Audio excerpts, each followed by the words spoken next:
Assalamualaikum warahmatullahi wabarakatuh. Balik lagi di channel Akbar CK. Pemerintahan Prabowo Gibran terus-terusan digoyang oleh kelompok-kelompok yang tidak suka dengan pemerintahan Prabowo Gibran. Mereka terus-terusan membangun narasi agar masyarakat tidak percaya dengan pemerintahan beliau. Apa saja yang jelek-jelek itu dikaitkan dengan Prabowo Gibran. Pak Prabowo ini selalu diseret-seret di kasus ijazah Pak Jokowi, pemakzulan Gibran, terus apa lagi ya? Diadu domba dengan Pak Jokowi yang katanya ada matahari kembar dan segala macam. Bahkan soal tambang di Raja Ampat yang dikatakan oleh kelompok-kelompok si Prabowo Gibran, Pak Prabowo itu membiarkan terjadinya kerusakan di Raja Ampat. Padahal di era Pak Prabowo Subianto itu tambang direview, kira-kira diteruskan atau tidak dan dampaknya seperti apa.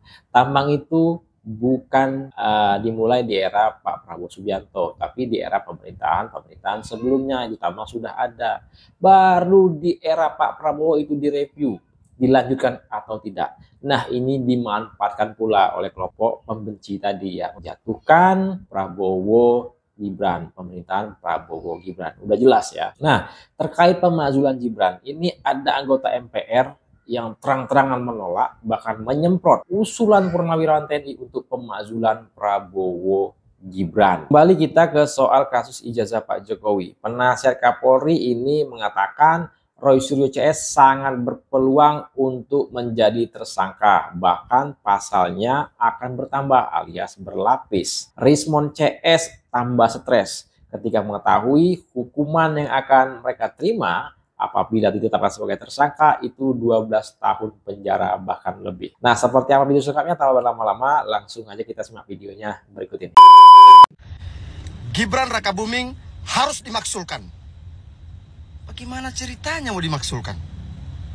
Saya sebagai anggota MPR, saya tidak pernah berpikir untuk memaksulkan Gibran Rakabuming. Kenapa? Karena proses demokrasi sudah berakhir. Pemilu sudah berakhir. Harusnya proses-proses seperti ini harus kita hormati dan kita hargai. Hasil pemilihan umum, pemilihan presiden, itu adalah hasil yang dilahirkan oleh rakyat Indonesia. Pak Prabowo dan Pak Gibran sudah dipilih oleh rakyat. Pilihan rakyat ini harus kita hormati, harus kita hargai sebagai takdir yang harus kita terima. Kalau kita menolak Gibran, itu artinya kita menolak takdir Tuhan. Kalau kita berpikir untuk memaksulkan Gibran, maka sama halnya kita memaksulkan takdir Allah. Tidak bisa. Ya. Dan satu lagi, yang bisa memaksulkan presiden atau wakil presiden itu adalah anggota MPR, bukan orang luar. Ide-ide bolehlah, bicara bolehlah, tapi kalau sampai memaksulkan, tidak mungkin, tidak bisa. Kenapa? Karena MPR belum pernah membicarakan itu. Saya pikir sudahlah, kita semua harus bisa menerima hasil ini. Rakyat Indonesia sudah memilih Gibran Rakabuming sebagai wakil presiden, wakil dari Bapak Prabowo Subianto. Tidak usah kita olah-olah lagi, tidak usah kita seret-seret lagi. Kalaupun misalnya kita tidak suka dengan Pak Gibran, kita kritis boleh. Tapi sebagai orang tua misalnya, kalau Mas Gibran ada kesalahan, kan bisa dipanggil. Sebagai anak muda, Mas Gibran saya pikir bisa dinasihati. Tidak lantas kemudian harus dimaksulkan. Ya. Mohon maaf, saya agak kurang setuju. Karena wakil presiden satu paket dengan presiden. Kalau kita tidak setuju dengan wakilnya, maka berarti kita tidak setuju juga dengan presidennya. Maka bagi saya, ini tidak patut kita dorong dan kita paksakan. Ini anggota MPR yang bilang, ya, jadi nggak mungkin lah Gibran itu dimakzulkan. Jelas. Karena rakyat sudah memilih. Itulah takdir yang harus kita terima.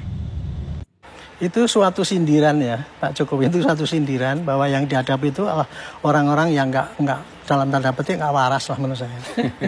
Saya betul kasihan ya mereka itu. Katanya ahli, tapi dalam penelitian itu tadi kan saya ini menjamin penelitian itu benar. Tetapi begitu dikejar sampelnya yang Anda pakai apa? Disiplin sampelnya apa? Nggak mau dia. Okay. Padahal kalau yang namanya penelitian itu ya, forensik, sampelnya harus betul-betul memang valid gitu. Okay, banding cuma 3 dibilang, wah itu kan teman-temannya yang ditunjuk itu. Semua palsu dibandingkan dengan palsu ya identik. Itu kan konyol. Itu justru argumentasi yang kayak gitu itu namanya itu pembohongan tuh. Itu masuk juga di dalam kebohongan oleh hakim nanti dinilai kan gitu. Jadi bagi kami ya gitu, mau ngajukan apapun silahkan nggak apa-apa, kita tampung nanti. Sekarang mumpung masih di dalam penyidikan di Metro, sampaikan ke Metro sana, nanti kalau dipanggil ya ngomong. Jangan kemarin dipanggil, oh saya nggak dipanggil namanya, ya ngapain saya ngomong. Itulah ketololan mereka itu menurut saya. Karena kalau yang namanya dipanggil itu ya, seorang pelapor itu ya, dipanggil untuk klarifikasi, harus datang. Ini loh, menguatkan bukti-bukti itu. Tapi mereka kan dengan bangganya, wah saya cuma dituduh ini, tanggal 26 nggak ngerti. Nggak mau menunjukkan bukti-bukti yang lain yang menguatkan kebenaran dia gitu. Kira-kira jadi ini simpel. Metro sekarang pasti lagi nyari-nyari ya jejak-jejak yang lain yang itu. Kalau untuk pembuktian bahwa itu asli apa enggak, saya kira sudah cukup itu. Tapi melangkahnya berikutnya adalah kepada itu tadi pasal-pasal entah pencemaran, provokasi, fitnah ataupun apa itu ya. Itu pasti nanti akan dicari seiring dengan penyidikan. Penyidikan itu nanti akan memunculkan kasus-kasus yang tidak dimasukkan di dalam laporan yang oleh itu saja, bisa jadi memprovokasi, termasuk kemarin mengancam orang, kata ini perlu dihukum mati. Itu kalau yang bersangkutan itu bikin laporan, tambah lagi itu tersangkanya. Pak Rianto, gitu. Soal kasus pencemaran nama baik di Polda Metro Jaya, ini kesimpulannya apa? Apakah pihak-pihak tersebut nih bisa dijerat pidana? Kalau menurut saya gini, yang gampang ya untuk mengetahui apakah itu pencemaran apa bukan. Ada orang yang tercemar nggak? Ada orang yang turun derajatnya nggak? Martabatnya nggak? Kalau itu ada, ya berarti apa yang disampaikan itu pencemaran. Tanya aja sama hakim. Ukurnya itu gimana? Ukurannya ada orang yang tercemar apa tidak? Ada saksi yang mengatakan saya tercemar dan saya tidak terima, ini minta dihukum. Itu bukti. Bukti bahwa ada terjadi pencemaran. Terserah nanti hakim itu mau menerima itu sebagai pencemaran apa tidak, itu silahkan saja. Sekarang penyidik tinggal nyari-nyari unsur-unsur ya. Unsur-unsur pencemaran itu adalah kalau itu ya mencemarkan, kemudian ada orang yang tercemar, ada orang kehormatan merasa diinjak-injak dan dia mengadu, itu namanya terjadi pencemaran. Itu contohnya ya gitu. Kalau provokasi, ada orang yang ngocok-ocoki orang gini-gini, ternyata memang ada orang yang berbuat seperti yang diprovokasi itu. Ada, gitu aja kok. Ini masalah ini sebenarnya tidak sulit pembuktiannya. Yang sulit kan kelihatannya kan karena mereka tuh pakai macam-macam ngomong gini, pakai berdalih gitu. Itu sebenarnya bagi saya nggak masalah berdalih, mau silahkan bersilat lidah di sini ya, silahkan aja, nanti hakim yang akan menilai daripada bukti-bukti yang dibawa ke pengadilan. Nah, ya, merasa tercemarkan tidak? Ya merasa. Pak Jokowi merasa dihina sehina-hinanya, direndahkan serendah-rendahnya, dan Pak Jokowi melaporkan. Nah, ya. Udah jelas bakal jadi tersangka. Oke. Aduh, sedih kali Pak Prabowo Subianto. Kalau kami apa lah Pak, cuma 12 tahun masih ada angka, masih ada peluang untuk bebas. Prabowo Subianto, setiap hari harapan saya semakin tipis. Setiap hari harapan saya semakin tipis. Ya iyalah semakin tipis. Orang kau salah kok. Yang tadinya sok keras ternyata begini jadinya kan. Udah tahu bakal jatuh hukuman 12 tahun penjara. Tipis Pak. Kok udah 9 tahun, 9 bulan begini Pak. Seolah-olah Bapak menjadi gesek kakinya Joko Widodo. Wah, luar biasa. Pak Prabowo Subianto. Makin stres aja aku tengok Mon. Kenapa Mon? Dan stres kali Mon. Kemarin berani kali kau ya memfitnah Pak Jokowi, sekarang stres. Begitu Rismon tahu dia ya dapat ancaman hukuman 12 tahun, Rismon pun bertambah stres. Kata si Rismon, ya, Rismon ini mengalihkan isu. Seolah-olah Rismon ini peduli kepada kasus yang Pina Cirebon. Kata Rismon, anak-anak Indonesia ini sudah dilupakan. Saya kadang-kadang pagi sedih. Sedih kok menangis lah Komon. Kata Rismon, ada anak manusia di sana Pak Prabowo Subianto. Seumur hidup Pak, gak ada harapan keluar Pak. Masalahnya apa sama Bapak Prabowo Subianto Mon? Gak nyambung kok. Ya kan, gak nyambung ngomongan kau di Rismon. Nampak kali kau stres. Kata Rismon, mereka anak manusia Pak Prabowo Subianto. Ya iyalah Mon, anak manusia. Lagipun itu bukan urusan kau Mon, dan bukan urusan Bapak Prabowo Subianto. Ya, kata Rismon, aduh sedih kali Pak, nangis lah kau Rismon, kalau sedih kau rasa. Perkara kau aja Mon, yang kau sedihkan, gak usah perkara lain. Ya, jangan menebar isu baru kau. Pak Prabowo Subianto katanya, kalau kami apalah Pak, cuma 12 tahun, masih ada angka, masih ada peluang untuk bebas. Aduh, bilang aja Pak, takut Mon. Nah, apalagi si Tipa sebelah kau ya kan, takut tadi 12 tahun, bukan sebentar itu Mon. Ya, 12 kali lebaran Mon. Kata Rismon, kalau dia masih ada peluang untuk bebas, tetapi itu anak manusia yang 6 orang sekarang di penjara Cirebon. Pak Prabowo Subianto, sedih saya Pak. Udah aku bilang Mon, nangis saja kau Mon, nggak apa-apa. Ya, gak usah malu kau Mon, nangis saja. Kata Rismon, Republik ini kalau dibangun seperti ini hasilnya. Pak Prabowo Subianto nggak usah ngemis sama Pak Prabowo Subianto, nggak didengar Pak Prabowo juga kau, percuma juga.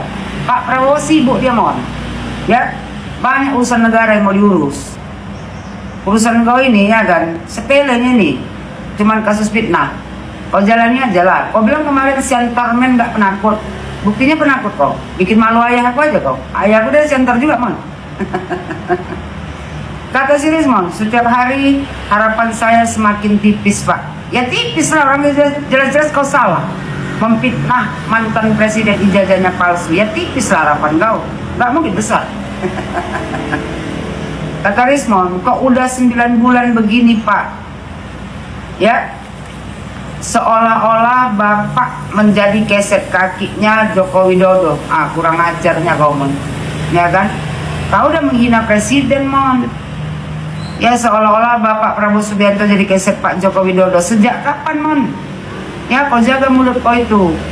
Kau ini ya, katanya pendidikan tinggi, tapi adab kau tuh nggak ada sama sekali. Ngomong suka-suka kau aja. Kau merasa nggak sekolah kau Mon? Ya, ataupun Mon ya kan salah didik kau. Jadi mulut kau itu tidak bisa menghormati orang lain. Kau bilang pula Pak Prabowo jadi keset kaki Bapak Joko Widodo, kan kurang ajar kau. Makin lama makin menjijikkan kau.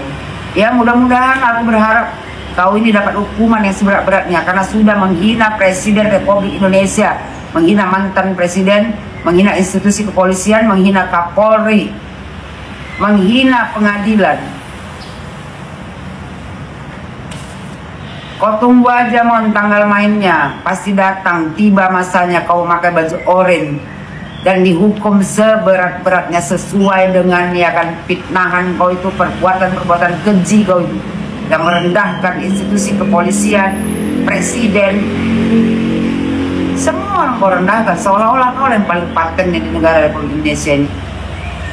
Berobat Mon, cek kejiwaan kau, udah bergeser kau tengok otak kau itu. Nah, itu dia video kita kali ini. Silahkan ketik komentar kalian di kolom komentar ya.